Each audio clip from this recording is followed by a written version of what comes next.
الحمد لله. قال المصنف رحمه الله تعالى: نفعنا الله بعلومه وعلوم سائر الصالحين في الدارين آمين. فصل في شروط الطهارة من الحدثين. وشروط الطهارة عن الحدث الأصغر والأكبر الإسلام والتمييز والماء الطاهر المطهر، فلا يصح رفع الحدث ولا إزالة النجس إلا بالماء المطلق، وهو ما نزل من السماء أو نبع من الأرض، فإذا تغير طعم الماء أو لونه أو ريحه تغيرا فاحشا بمخالطة شيء طاهر يستغني الماء عنه كالزعفران والأشنان والجص والنورة والكحل، لم تجز الطهارة به. ولا يضر التغير بالمكث والتراب والطحلب وما في مقره وممره، ولا التغير بالمجاورة كالعود والدهن المطيب. ولا يصح الطهارة بما تطهر به من حدث أو نجس. Alhamdulillah, di siang hari ini kita lanjut membaca kitab Mukhtasar karangan Syekh Abdullah Bafadl rahimahullah ta'ala, Mufti Kota Syahr. Kita sudah belajar kemarin tentang asbab atau yang mewajibkan mandi dan cara mandinya gimana. Dalam bahasa ringkas sudah dipelajari kemarin. Hari ini ada satu bab mengenai entah wudu atau mandi. Dua-duanya dinamakan taharah, suci. Taharah atau suci, berwudu atau bermandi, apakah semua orang bisa melakukan apa tidak? Di bab tersebut mau menjelaskan kepada kita semua siapa saja yang dapat boleh wudu dan boleh mandi dan siapa saja yang tidak. Nah, faslun fi syurutut taharah, syarat-syarat suci dari hadas kecil maupun besar. 1. Al-Islam, dan harus berislam. Ada orang mau wudu, silahkan wudu, tapi saya belum muslim, tidak boleh wudu. Kenapa? Karena wudu termasuk ibadah. Ibadah syarat utama untuk diterima, untuk jadi benar adalah Islam dulu. Maka yang tidak atau yang belum masuk Islam, baginya belum bisa melaksanakan yaitu fardu-fardu agama, fardu-fardu Islam. Nah, dari bahasa Indonesia gerbang utama aja dia belum masuk, mana boleh masuk ke gang-gang, ke jalan-jalan tikus. Kamu aja belum masuk kota kita. Jadi masuk dulu kota kita, masuk dulu gerbang utama, baru bisa melaksanakan atau bisa jalan-jalan di gang-gang kecil, bisa melaksanakan ibadah yang lain. Jadi syarat utamanya Islam. Itu yang pertama. Yang kedua, at-tamyiz. Tidak cukup sudah muslim. Saya sudah muslim, ayah saya muslim, ayah saya kiai, bapak saya kiai, ibu saya bunyai. Saya mau berwudu, kamu sudah tamyiz belum? Masih kecil, baru usia 2 tahun, dia belum bisa wudu. Bukan belum bisa, istilahnya wudu dia sia-sia, tidak dicatat sebagai wudu sah yang bisa atau dapat melaksanakan setelahnya ibadah sholat.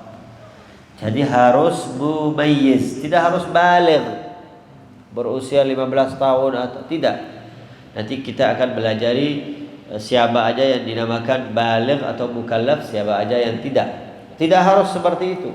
Yang penting sudah mumayyiz. Tamyiz itu dalam bahasa Arab apabila ditanya dapat jawab. Dia mampu memahami percakapan kita. Kamu dari mana? Alamatnya di mana? Ayah anda siapa? Ibu anda siapa? Kalau jawab dengan lancar berarti dia sudah mumayyiz. Ini apa? Kurma. Ini apa? Arab. Berarti sudah mumayyiz. Dikasih 100.000, dikasih 10.000, dia milih 10.000. Belum. Kalau aku milih yang pink, kata anak saya Taha. Kalau dikasih uang 2.000-an, ada 5.000, ada 10.000, ada 50, ada 100. Abi, aku suka yang warna pink. Dia belum bisa bilang 100, tapi dia suka warna pink, yaitu yang 100. Ambil ini 50, ada yang 1.000, ada bedang, ada laki-laki bawa bedang. Enggak suka saya. Aku suka yang 100, yang pink. Nah, sudah melangkah ke jalan mumayyiz. Itu dia baru boleh wudu, baru wudunya dicatat sah. Buat apa sih si anak kecil wudu atau ibadah? Untuk orang tuanya. Setiap langkah yang ada tulisan kebaikan, ibadah, fardu, sunnah yang dilakukan oleh anak kecil yang belum baligh, semuanya itu cair ke tabungan ayah. Semua. Apapun dia laksanakan. Wudu, Quran, ngaji, kemana-mana, semuanya kembali lagi ke ayah. Subhanallah. Makanya besok kamu seorang ayah benar-benar diminta tanggung jawab. Ayyuhal ab, madza amilta fi usratik? Kullukum ra'in wa kullukum mas'ulun 'an ra'iyatihi. Yang ketiga, al-ma'ut tahir. Nah, sudah muslim, sudah mumayyiz. Nah, sekarang kamu mau wudu? Ya. Pakai apa? Apa aja yang cair? Tidak harus pakai air. Air yang seperti apa? Yang dua syarat utamanya, satu tahir, air suci. Dua mutahhir, air tersebut masih punya kekuatan untuk mengangkat hadas atau membersihkan najas. Emang ada air yang tidak sekuat itu? Ada yang pernah dipakai. Air pernah dipakai untuk wudu, jadi air musta'mal, pernah digunakan, kekuatannya sudah hilang, tidak bisa mengangkat lagi hadas. Itu apabila kecil. Nanti fase berikutnya ada penjelasannya, caranya gimana jadi air musta'mal dan di mana menjadi air tidak musta'mal. Jadi harus airnya itu tahir, suci, mutahhir, punya kekuatan untuk mengangkatkan hadas. Fala yasihhu, maka tidak boleh raf'ul hadathi, angkat hadas atau izalatun najas, membersihkan najasa itu tidak bisa kecuali dengan air mutlak, air yang benar-benar tidak terkait nama. Kalau sekarang masuk ke warung, duduk dapat membatalkan puasa, dapat membatalkan puasa kalau sambil minum air teh. Ya, duduk plus minum air teh dapat batal puasa kamu. Nah, berarti air kalau sudah ada nama, ada idhafah, ada nisbah, sudah tidak dinamakan air mutlak. Contoh, syai, teh. Ini air teh. Lemun, jus, air lemun. Yang lain-lainnya itu semuanya itu sudah dinamakan air, tapi sudah dinisbahkan air kopi. Padahal masa dibilang kopi? Kopinya sedikit, airnya yang paling banyak. Air yang lebih banyak daripada kopi, tapi dinamakan kopi, yaitu air kopi, air teh, air susu ila akhiri. Semuanya itu sudah tidak bisa dinamakan air mutlak, ma'ul mutlak. Yang dinamakan ma' mutlak itu apa? Satu, ma nazala minas sama, yang turun dari langit dalam bentuk apapun. Yang turun dari langit ada kurang lebih 3. Ada air murni yaitu hujan, ada turun salju, salju ya. Salju apa namanya? Kalau bahasa Arab barat. Jadi dia turun itu sudah beku sampai bawah baru cair. Ada yang terbalik, turun sampai bawah baru beku. Nah, tiga-tiganya itu dinamakan manazala minas sama. Apapun yang turun dari langit dalam bentuk apapun, pokoknya selama dinamakan air itu dapat mengangkat hadas. Yang kedua, au naba'a minal ard, keluar dari bumi. Keluar dari bumi itu ada 4 macam. 1, air sungai. 2, air laut dari bumi. 3, mata air. Mata air apa air mata? Sama? Enggak. Beda. Nah, mata air. 3, 4 apa? Sumur. Kita gali terus keluar airnya. Itu air sumur kan? Air sumur, air laut, air sungai, air mata air. Nah, 4 itu dinamakan ma kharaja minal ard, ma naba'a minal ard, yang keluar dari perut bumi. 4 tersebut sama 3 yang dari atas semuanya diringkas dengan ma nazala, turun dari langit, atau keluar dari bumi, itu dinamakan ma'un mutahhir, air yang suci dan dapat mensucikan. Walaupun warnanya sudah berubah, hujan kita lihat sudah hitam, dapat mengangkat hadas. Hujan kita lihat sudah merah, dapat mengangkatkan hadas. Fa'idha taghayyara, maka apabila air tersebut sudah berubah warna, warnanya berubah, rasanya berubah, baunya berubah. 3 kan? Setiap air itu punya 3 sifat: warna, rasa, sama aroma. Aromanya berubah, warnanya berubah, rasanya berubah. Sama enggak? Tidak. Kalau yang rasanya berubah, berarti lebih tajam lagi perubahan tersebut. Kan rasa yang berubah. Tapi kalau aroma aja bisa diatasi. Kalau warna aja bisa diatasi.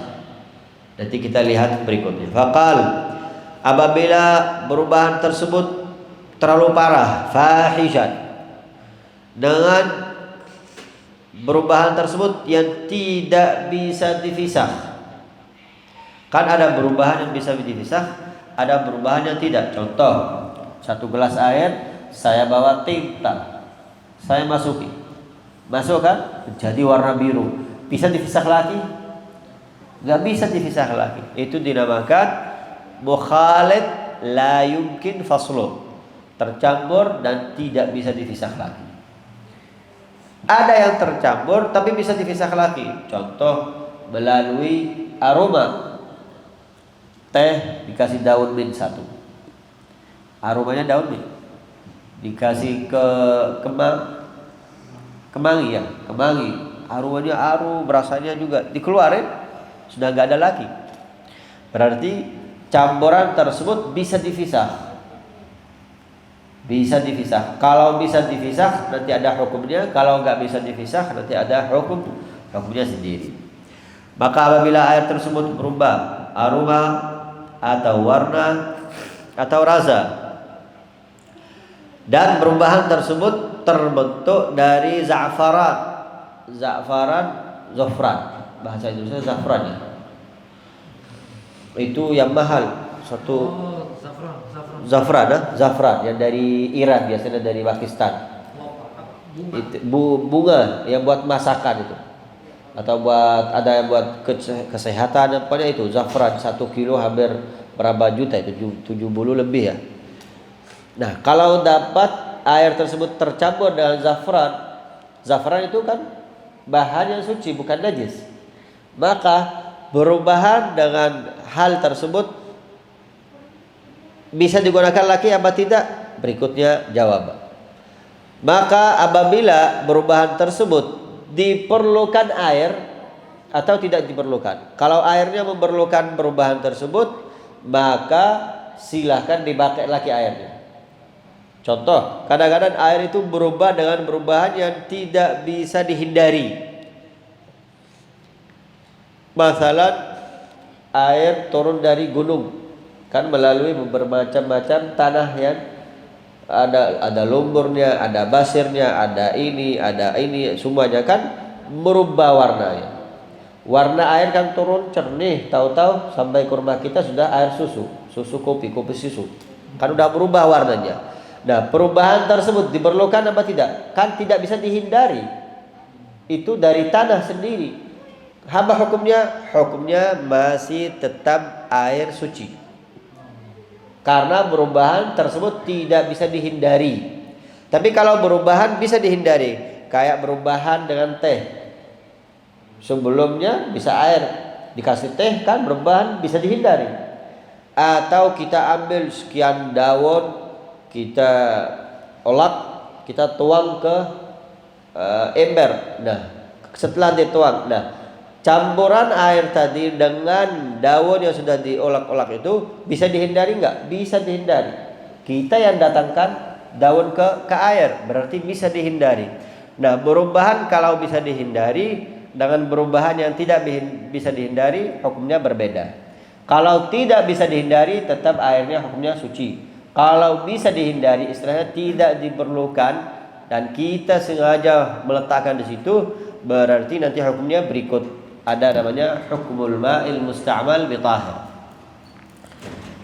Maka apabila perubahan kayak za'fran atau asnan, perubahan dengan sabun, syambu, cas itu kalau bahasa sini macam dengan apa itu yang dari gunung dimasak terus kena air meletus, ganti cat, apa bahasanya? Ganti semen. Kadang-kadang dicampur sama basir, sedikit semen. Itu gapur, iya. Itu dia. Itu kan merupakan bentuk. Kalau dikasih air kan jadi putih. Nah, itu bahasa Arab cas au naurah. Itu kalau air kita kalau lagi gali sumur terus dikasih itu untuk membersihkan sumur, airnya keluar warnanya putih. Gara-gara kambing tadi atau gapur yang tadi. Itu berubah enggak? Berubah. Gara-gara sesuatu yang kita letak di situ dan sesuatu yang kita meletakkan di situ termasuk benda yang suci. Maka air tersebut tidak dapat mengangkatkan hadas. Semuanya atau air berubah dengan celak, kuhul, ismid. Satu wadah dikasih ismid jadi warnanya abu-abu atau coklat. Nah, air tersebut masih bisa digunakan untuk suci, tidak bisa digunakan untuk suci. Kenapa? Karena telah tercampur dengan sesuatu yang tidak semestinya, istilahnya yang tidak diperlukan, yang bisa dihindari. Namun kalau perubahan tersebut dengan sesuatu yang tidak bisa dihindari, yaitu sesuatu ada di jalan air, sesuatu ada di wadah air sendiri, maka hukumnya gimana? Berikut jawaban. Faqal wala yadurru taghayyuru bil mukthi. Air sudah di danau atau di sungai atau di wadah sudah 10 tahun sampai berubah jadi warna hijau. Perubahan tersebut karena apa? Karena kelamaan, nggak pernah dipakai atau nggak pernah ditambah lagi. Boleh nggak? Bisa, masih bisa dipakai. Kalau perubahan karena kelamaan. Bil mukthi awit turab, dapat berubah warna karena dia lewat sungai. Air keluar dari gunung bersih, lewat sungai sampai ke kampung sudah berbeda warna, bisa dipakai. Atau berubah karena tohlub, lumut ya, yang hijau-hijau itu. Karena itu berubah menjadi hijau airnya, tidak apa-apa.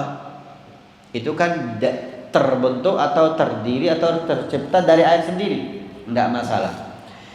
Wa ma fi maqarrihi wa mamarrih, yang dilewati oleh air sungai itu tidak masalah juga, sampai ke rumah sudah berbusa-busa. Karena apa? Karena jalan, tidak masalah, masih bisa dapat untuk mengangkatkan hadas.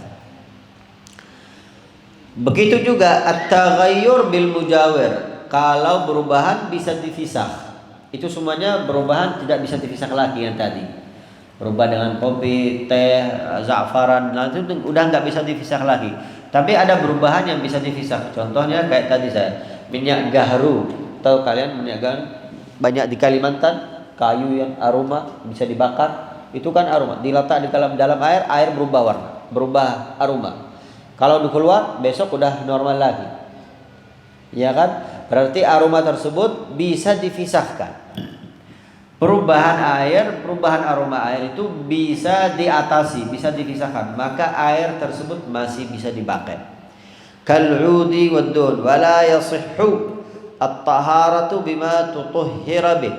Namun ada air yang tidak berubah sama sekali, tapi tidak bisa dipakai.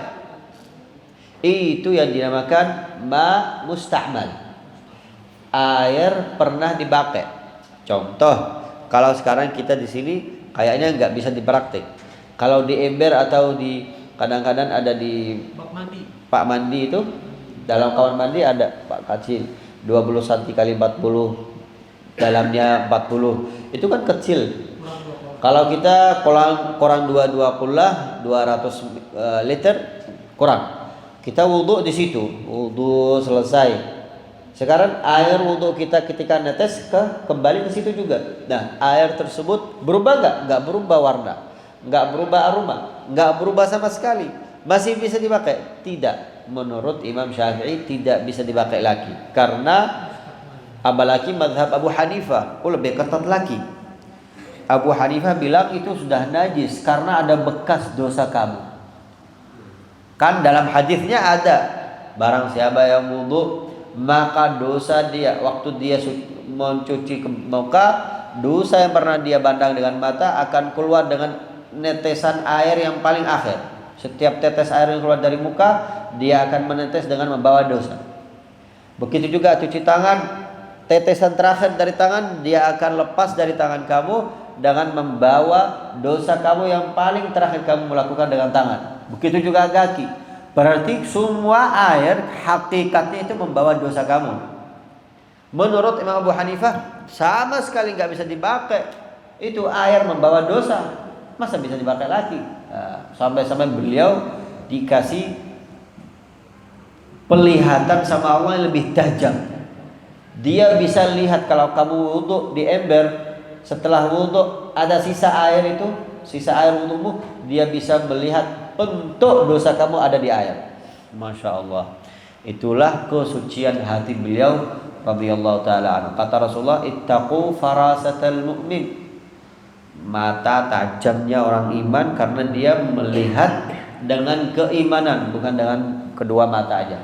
Keimanan yang ada di hati, maka dia bisa melihat dalam air. Kita lihat air biasa, tapi dia bisa lihat di sini ada bekas melihat ke benda-benda yang haram, ada bekas mencuri, ada bekas ini. Masya Allah, tabarakallah.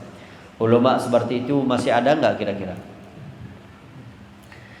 Sampai pernah dulu Sayyidina Utsman bin Affan sambil khutbah Jum'ah, ada orang sahabat masuk telat. Tabi'in, sahabat beliau bukan sahabat Rasul, tabi'in. Sambil khutbah, muslimin, tidak malu kalian sudah telat Jumat masih di perjalanannya lihat ke cewek.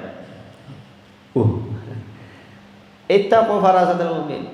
Kelihatan kamu baru masuk, di mata kamu itu masih ada gambarnya perempuan yang kamu lihat tadi. Masya Allah. Berarti mereka itu bisa benar-benar tembus dia punya mata.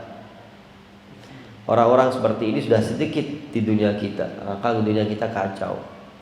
Kalau paling banyak mereka, aman dunia kita. Mereka sudah sedikit, tidak terwujud. Satu kota Balikpapan tidak ada yang seperti itu. Habis kacau. Kalau masih ada orang-orang saleh seperti itu, aman aja.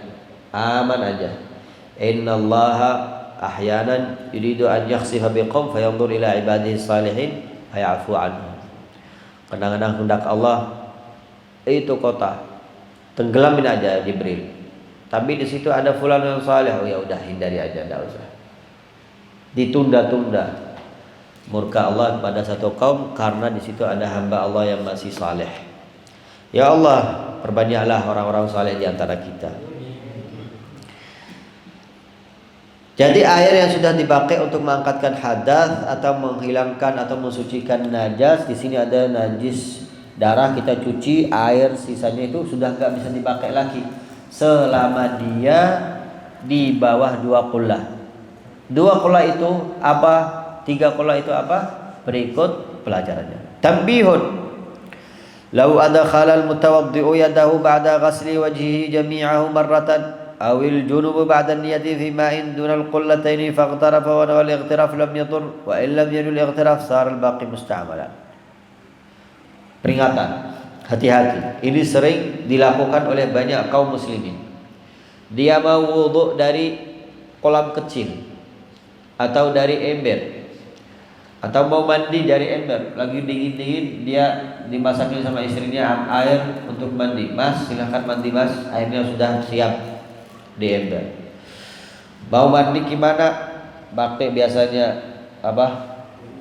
Gayung. Sebelum pakai gayung dia mau cuci tangan. Cuci tangan di dalam ember. Pas masukin tangannya dengan niat angkat hadas. Airnya sudah nggak bisa dipakai lagi. Karena hadas kedua tangan kamu sudah jatuh ke air. Air itu sudah jadi musta'mal, nggak bisa diangkat lagi, nggak bisa dipakai lagi. Caranya gimana? Diperbanyak lagi. Siramin lagi air dingin. Udah nggak ada gunanya air panas. Dan jadi dingin semuanya. Maka hati-hatilah kalau mau mandi atau mau wudu. Jangan langsung masukin kedua tangannya di air kecuali dengan niat hanya kedua tangan saya itu sama kayak gayung.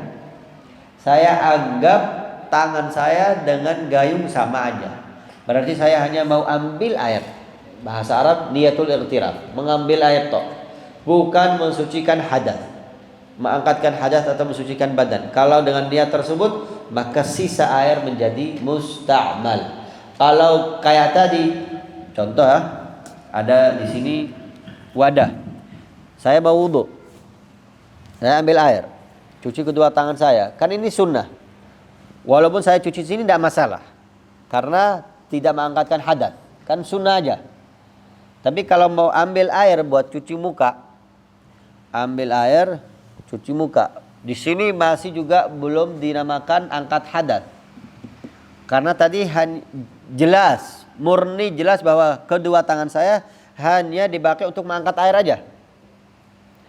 Akan tetapi kalau sudah gantian waktu cuci tangan dan saya masukin kedua tangan saya, ini kan waktunya cuci tangan saya. Ketika saya masukin tangan saya di situ, kalau dengan niat mengangkat hadas tangan saya, air jadi musta'mal. Air jadi musta'mal. Tapi kalau tetap niatnya sama kayak niat muka tadi, niatnya cuman angkat air toh, mengambil air baru cuci di luar, tidak masalah. Angkat lagi baru cuci di luar, tidak masalah. Nah, ketika tanganmu mudah masuk itu tidak bermabarat kepada air bahwa menjadi musta'mal, tidak. Karena kamu hanya niat angkat air aja. Jelas? Itu yang sering terjadi kalau kita wudhu dari ember kecil atau dari tempat air kecil. Tapi alhamdulillah sekarang di mana-mana sudah aman, ada keran. Tidak terjadi hal tersebut. Tinggal buka keran, sekencang apapun airnya netes sedikit. Itu sudah di setel dari sekarang di mana itu di istirahat area resto area sudah di setel seperti itu, sudah diotomatikkan. Sekali masuk tangan 2 detik keluar air, habis itu mati sendiri biar hemat air. Karena sudah ditugur, sudah diingatin sama ustadz, sama khatib, sama nabi, sama hadis, masih aja buka keran sembarangan. Ya gimana lah, mau main teknologi aja. Ada yang airnya itu harus masukin tangannya baru dia ada merasa benda keluar airnya. Kalau enggak masukin tangan enggak keluar airnya. Dikocak sama orang ini enggak keluar air ini, gimana? Dibukul lagi. Terus ada orang bilang, kamu ini berarti kurang ketakwaan kamu pada Allah masih kurang. Coba saya, bismillahirrahmanirrahim. Oh, karamah ini benar-benar waliullah. Itu pernah terjadi yang seperti itu. Kan di Indonesia sudah tahun 2004 sudah ada pintu gerbang rumah itu yang otomatis pakai remote atau orang dekat langsung buka. Ada teman kita kunjungi salah satu ustadznya di Indonesia, teman kita dari Hadramaut. Assalamualaikum, pakai telepon Nokia dulu yang besar. Assalamualaikum, kan belum ada yang kayak gini. Salam. Kami mau silaturahim ke rumah. Silahkan, aku di rumah ini sambil zikir. Ini kita udah dekat, udah masuk gang. Silahkan aja. Sampai mau dekati gerbang, gerbangnya buka sendiri. Tut. Dia masuk. Bisikin temannya, Masya Allah, ini teman kita yang kita mau ke rumahnya benar-benar waliullah, benar-benar ahli kasyaf. Kasyaf itu tahu yang di luar tembok sana. Masa dia tahu kalau kita udah mau dekat, dan dia bisa kekuatan buka gerbang dari jauh. Masya Allah. Bawa cerita kiamat, dia belum tahu kalau teknologi itu sudah sampai ke situ. Nah, kadang-kadang seperti itu dianggap sama murid-murid itu karamah dan disebar kemana-mana. Orang generasi-generasi berikut percaya juga, oh benar ya. Tapi kalau generasi tersebut ada dengan kejadian biasa aja kan, gerbang buka otomatis normal. Allahu a'lam. Maka kalau hal tersebut terjadi, kedua tangan kita masuk di air dengan tidak niat ightiraf, air tersebut menjadi mustakmal. Nah, air itu ada berapa macam? Ada dua macam. Ada air sedikit, wa ma kathir, qalilun wa kathir. Hukumnya gimana? Di sini. Kapan air bisa dinamakan najis? Kapan air bisa tidak dinamakan najis? Hukumnya di fasal berikut. Hari ini ringkas saja. Gimana Ustaz? Masih semangat? Semangat. Lanjut. Ada yang tidur. Faslun, iya, semangat terus. Kalian kan dengar saya yang bicara. Udah kering. Tadi dia zalimi suruh khutbah Jumat. Saya nggak pernah khutbah. Sudah hampir 12 tahun saya nggak pernah.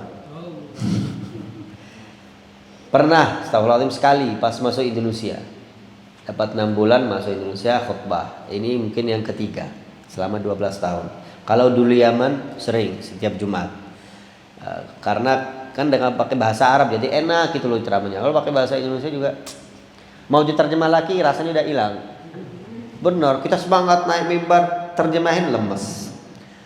Pakai bahasa Arab semangat. Tadi mungkin ada yang lihat pakai bahasa Arab suaranya keangkat. Indonesianya kacau. Sama. Mungkin karena bahasa Indonesia belum lancar. Doakan aja bisa lancar. Ada nggak bahasa khas Kalimantan? Ada? Nggak ada. Pendatang. Dulu mau belajar bahasa Madura nggak jadi. Bahasa Dayak ada. Tapi kalau belajar bahasa Dayak itu harus dapat bini dari Dayak. Itu kan belajarannya lebih cepat. Setiap hari ada yang mengajari kita di rumah. Native speaker yang hidup. Kamus hidup, kamus berjalan. Fima yanjusu bihil ma'. Air bisa dinamakan air najis kapan? Atau air mutanajis? Qala wa yanjusul ma'ul qalilu wa ghairuhu minal ma'i'ati walau bitakmilihi qullataini biwuqu'i najasati fi sawa'un ghayyaratu am lam tughayyiru. Apabila air tersebut itu sedikit, yaitu 2 qullah, di bawah 2 qullah, maka benda apapun yang bentuknya benda najis kalau masuk ke air tersebut, maka air tersebut menjadi air mutanajis. Bukan najis. Najis itu dicipta sama Allah sudah najis, itu enggak ada. Air yang dicipta sama Allah najis itu enggak ada. Airnya suci tapi kena benda najis menjadi mutanajis. Kena najasah di masa depan. Nah, itu kalau airnya sedikit kena najasah sesedikit apapun, 1 titisan darah sudah berubah menjadi air najis. Walaupun airnya masih normal, warnanya biasa, aromanya biasa, tapi selama dia masih sedikit, dia tidak mempunyai kekuatan tenaga dalam yang mengangkat hadas, yang menolak kenajisan. Tidak bisa, karena di bawah 2 qullah. Kalau di atas 2 qullah atau 2 qullah ke atas, dia mempunyai istilahnya kalau bahasa zaman sekarang Allahumma shalli ala sayyidina Muhammad, mana'ah bahasa Indonesia apa? Kalau virus corona itu masuk ke tubuh kita, kalau ke tubuh kita sehat kuat, dia punya menentang sendiri, antibody. Air kalau 2 qullah atau ke atas itu punya antibodi. Najis masuk tertentang. Ini masuk ditendang terus selama tidak berubah warna. Kalau terlalu banyak ya harus kalah juga, terlalu banyak. Maka kalau air tersebut kena najasah atau selain air, teh kita, kopi kita, minyak goreng kena, pagi-pagi lagi goreng ada tikus, meninggal di situ, mati di situ tikusnya.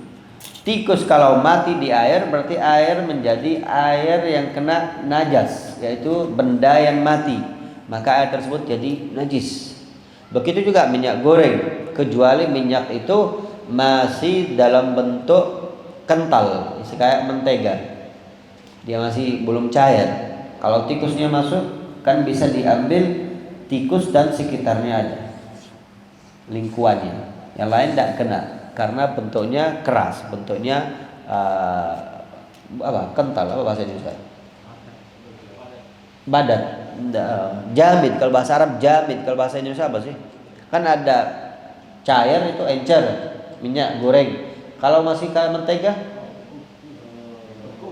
beku itu es, sama. Badat, maksudnya bener. Ya udah, nggak ketemu bahasanya, enak loh bahasa Arab, semuanya ada nama yang pas. Wa yu'fa 'anil yasiri minasy-sya'ri najis. Nah, kadang-kadang ada sesuatu benda-benda najis kalau kena air memang najis, tapi dimaafkan, istilahnya tidak dianggap najis. Contoh, bulu-bulu sedikit, yang mana bulu tersebut dari benda najis. Contohnya gimana? Wa 'anil maitati allati la nafsa laha sa'ilah.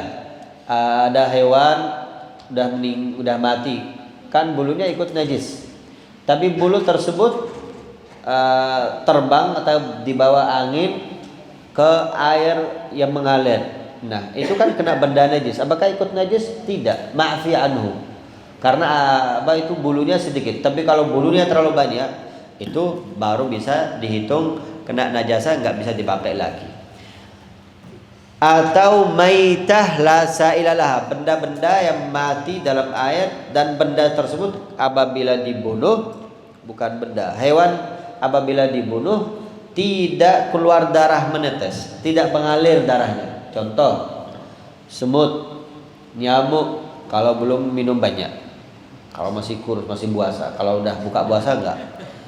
Nyamuk, kutu, apalagi, dan kecoa yang lainnya itu kalau dimatiin kan airnya nggak mengalir, darahnya nggak mengalir. Nah, itu dinamakan maitah la dama laha sa'il, tidak punya darah cair atau mengalir. Itu kalau mati dalam air tidak dapat menajiskan air, airnya tetap bisa dipakai. Itu benda tersebut. Tapi kalau dimatikan dalam air beda lagi. Ada lalat masuk, rasa itu sambiannya matikan, berarti mata bisa babika bi fi'li fa'il, itu jadi najis. Bahkan pernah ada di bawah sebuah hadis, dicelupin semuanya, ya celupin keluarin, bukan dicelupin dibiarin. Dicelupin biarin mati, dicelupin dikeluarin kan masih hidup dia. Nah, al-dzubab idza waqa'a al-dzubab fi ina'i ahadikum falyaghmishu walyashrabu. Wan najasat allati la yudrikuha at-tarf, ada benda-benda najis yang tidak bisa dilihat oleh mata kita. Contoh, lagi kencing, kan ada yang ini kesobrokan. Nah, itu kan kena baju kita tapi nggak kelihatan. Itu benda najis yang dima'fu anhu, dimaafkan, tidak masalah kalau kena baju, kena ini, itu masih bisa dipakai selama benar-benar nggak kelihatan. Tapi kalau kelihatan itu tidak bisa jadi ma'fi anhu. Wa ma la yudrikuhu tarf wa manfadhu at-tayri wal fa'r. Kadang-kadang kita tangkap burung, dia kan suka buang air atau suka makan benda-benda najis. Nah, tempat buang airnya atau mulutnya yang habis makan benda najis, itu kalau kita menyentuh dia tidak dapat menajiskan bagian kita. Kenapa? Karena ma'fi'an, manfadut tair tidak dapat menajiskan selama kering. Itu najis memang, tempatnya najis karena dia nggak pernah istinja. Pernah istinja? Enggak kan? Kucing dan lain-lainnya itu nggak pernah. Tapi di ma'fi'anhu nggak masalah selama kering ya. Kalau tangannya sambian basah atau dia yang basah baru bermasalah. Wa manfadut tayri wal fa'ar wal yasiri min ghubaris serjin. Ghubarus serjin, bahasa Indonesianya apa ya? Pupuk. Pupuk yang kita ambil dari kandang kambing, kandang sapi. Itu apalagi zaman-zaman dulu, saya masih ingat kita datang ke rumah-rumah orang kan, jeding-jeding dulu itu ada bawahnya itu ada kayak kamar, kayak gudang kecil. Jadi kita buang air, kumpul di situ. Ada orang-orang sawah yang ngambil ke sawahnya. Itu kalau kita bawa ke sawah, terus kita bakar atau keluar debunya kan udah kering, udah dicampur sama tanah, itu kan keluar debu. Debu tersebut sudah tercampur dengan najis. Apakah debu tersebut najis juga? Iya najis. Tapi di ma'fi anhu. Sambian wudu lewat pinggir jalan, ada debu yang keluar dari benda tersebut lengket ke tangan sambian. Najis apa tidak? Najis, lakinnahu ma'fi anhu. Karena sulit untuk dijaga. Wa ghubarus sirjin, itu kalau sedikit, kalau terlalu banyak enggak. Wa su'rul hirrah, air liurnya kucing. Kucing kan enggak pernah bersih, habis makan tikus. Tikus najis enggak? Najis. Kan ada air liurnya. Kalau kena baju kamu enggak masalah. Ma'fi anhu. Su'rul hirrah atau bekas minumannya. Kucing datang minum di gelas, itu kan dia punya muka, dia punya mulut, tidak tahu tadi makan tikus atau makan benda yang najis. Nah sekarang itu sisa minum airnya najis apa tidak? Tidak najis. Tidak najis. Di ma'fi'anu, dikarenakan siapa tahu habis dia makan benda najis, pernah minum air yang mengalir sehingga kering, sudah enggak najis lagi. Maka karena ada raguan di sini, bekas minuman dari kucing tidak najis. Wa su'rul hirrati allati akalat najasa thumma ghabat zamanan wa ihtumila ulugha fi qullatin min al-ma'na. Kucing yang tadi itu kalau kelihatan depan mata kita itu makan tikus. Habis itu dia hilang, pergi. Kehilangannya tadi, kepergian tadi itu melimpah waktu 2 jam, 1 jam. Ada kemungkinan dia mampir ke sungai atau mampir ke air yang banyak, minum di situ, ada kemungkinan. Terus dia kembali lagi minum di wadah yang kecil. Nah, wadah yang kecil tadi itu masih dapat bisa dinamakan najis karena tadi kita lihat dia makan tikus apa tidak? Tidak, dikarenakan ada waktu yang sudah lewat yang kemungkinan dalam waktu tersebut kucing tersebut bisa minum air yang banyak. Atau bisa memasukkan mulutnya di air yang 2 kula atau lebih. Tapi kalau kita lihat dia makan di situ tikus, lari ke atas, turun lagi, minum di sini, berarti belum ada waktu atau benar-benar masih kita lihat bahwa mulutnya belum pernah dimasukkan dalam air yang banyak. Maka air tersebut najis. Karena tidak ada ihtimal kemungkinan bahwa mulutnya sudah bersih. Itu bernisbah air bekas dari minuman kucing. Wallahu subhanahu wa ta'ala alam. Cukup sekian. Assalamualaikum warahmatullahi wabarakatuh. Besok kita lanjut insyaallah karena air itu masih banyak. Apa hukumnya air? Terus najasah apa yang bisa, benda-benda apa yang bisa dinamakan najis, benda apa yang tidak bisa dinamakan najis, dan terakhir adakah najis yang bisa berubah menjadi tahir? Ada juga.